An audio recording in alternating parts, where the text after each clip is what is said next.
How to fix no sound on Roblox. Welcome to Let Me Help, and let's get right into this easy tutorial.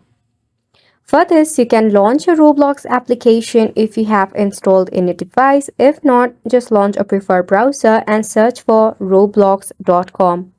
Either way, the process is going to be same. Make sure that you are logged in into your Roblox account. If not, log in. Then tap on the game where you are facing this issue on and click on the play button. Wait for the game to load.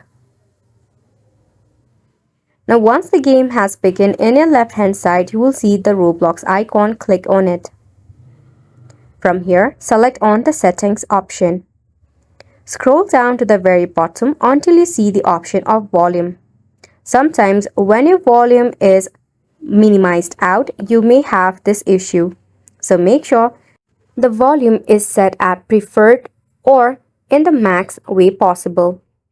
Next, tap on the control center and make sure that your PC volume is set at 100 or at the level that you prefer. If it has a symbol like this, it means that it is currently on mute and there might be the issue of no sound. And that is how you'll be able to fix this issue of no sound on Roblox. And it's a wrap for the video as well. Thank you so much for tuning in.